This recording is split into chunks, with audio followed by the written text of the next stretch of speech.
हाथरस कांड में 121 से ज्यादा लोगों की जान चली गई। मीडिया ने खूब हंगामा मचाया।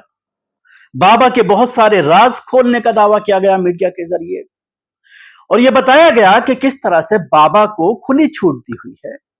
वीडियो भी सामने आया कि जब यह घटना घटी उस वक्त बाबा वहां पर मौजूद था, लेकिन जब उसने देखा कि बड़ी संख्या में लोगों की जान जा रही है तो वो वहां से फरार हो गया। उत्तर प्रदेश पुलिस पिछले एक हफ्ते से बाबा को तलाश कर रही है, लेकिन नाकाम है, या ऐसा लगता है कि तलाश करना ही नहीं चाहती। ये मैं इसलिए कह रहा हूं कि जो एसआईटी रिपोर्ट आई है, उस एसआईटी रिपोर्ट में बाबा नारायण साकार हरि को एक तरह से क्लीन चिट दे दी गई है। वो मैं इसलिए कह रहा हूं कि पूरी रिपोर्ट में बाबा नारायण का कोई नामो निशान तक नहीं है। नाम एक बार भी पूरी रिपोर्ट में नहीं लिया गया है। एसआईटी की जो रिपोर्ट आई है, ये सोशल मीडिया पर आज सुबह से ही इस पूरे मामले को लेकर कोहराम मचा हुआ है। उसमें जो आयोजक हैं उनको जिम्मेदार ठहराया गया है, और आयोजक की ही लगातार गिरफ्तारियां सामने आ रही हैं। हाथरस पर एसआईटी ने जो रिपोर्ट सौंपी है उसमें कहीं बाबा नारायण सरकार हरि भोले बाबा का जिक्र तक नहीं है। ऐसे में माना जा रहा है कि एसआईटी ने बाबा को क्लीन चिट दे दी है। हाथरस भगदड़ पर कथित एसआईटी ने अपनी पूरी रिपोर्ट में नारायण सरकार हरि का कहीं जिक्र तक नहीं किया है।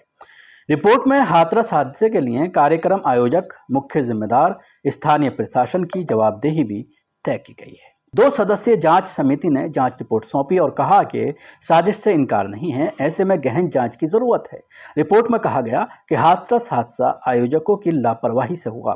भीड़ को आमंत्रण देकर पर्याप्त इंतजाम नहीं किया गया। रिपोर्ट में कहा गया कि स्थानीय पुलिस और प्रशासन के अधिकारियों ने आयोजन को गंभीरता से नहीं लिया। वरिष्ठ अधिकारियों को समुचित जानकारी नहीं दी गई। जांच समिति ने रिपोर्ट के आधार पर एसडीएम, सीओ और तहसीलदार समेत 6 निलंबित लोगों को निलंबित कर दिया गया।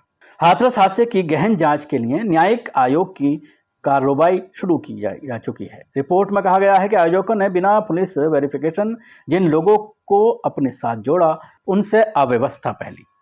इलाहाबाद उच्च न्यायालय के सेवानिवृत्त न्यायाधीश ब्रजेश कुमार श्रीवास्तव, सेवानिवृत्त आईपीएस हेमंत राव और सेवानिवृत्त आईपीएस भवेश कुमार सिंह की अध्यक्षता में एक अलग न्यायिक आयोग भी हाथरस भगदड़ मामले की जांच कर रहा है। भगदड़ के बाद उत्तर प्रदेश के मुख्यमंत्री योगी आदित्यनाथ ने कहा कि मामले में साजिश समेत हर पहलू की जांच की जाएगी।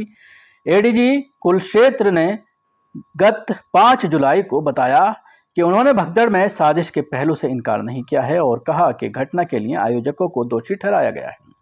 पुलिस समेत सरकारी एजेंसियों ने 2 जुलाई के कार्यक्रम में कुप्रबंधन के लिए अभी तक आयोजकों को ही जिम्मेदार ठहराया है। उन्होंने कहा कि कार्यक्रम में भीड़ अनुमानित संख्या 80,000 से बढ़कर 2.5 लाख से अधिक हो गई। हालांकि 6 जुलाई को बाबा के वकील ने दावा किया था कि कुछ अज्ञात द्वारा छिड़काव किए गए किसी जहरीली पदार्थ के कारण भगदड़ मची। भगदड़ के सिलसिले में अब तक मुख्य आरोपी सहित 9 लोगों को गिरफ्तार किया जा चुका है। मधुकर हाथरस के सिकंदरा राव थाने क्षेत्र के एक गांव का है। खुद अपने आप को नारायण साकार हरि भोले बाबा के सत्संग का मुख्य आयोजक बताता है और धन जुटाने वाला था। 2 जुलाई को स्थानीय सिकंदरा राव थाने में दर्ज प्राथमिकी में भोले बाबा का नाम आरोपी के तौर पर दर्ज नहीं है।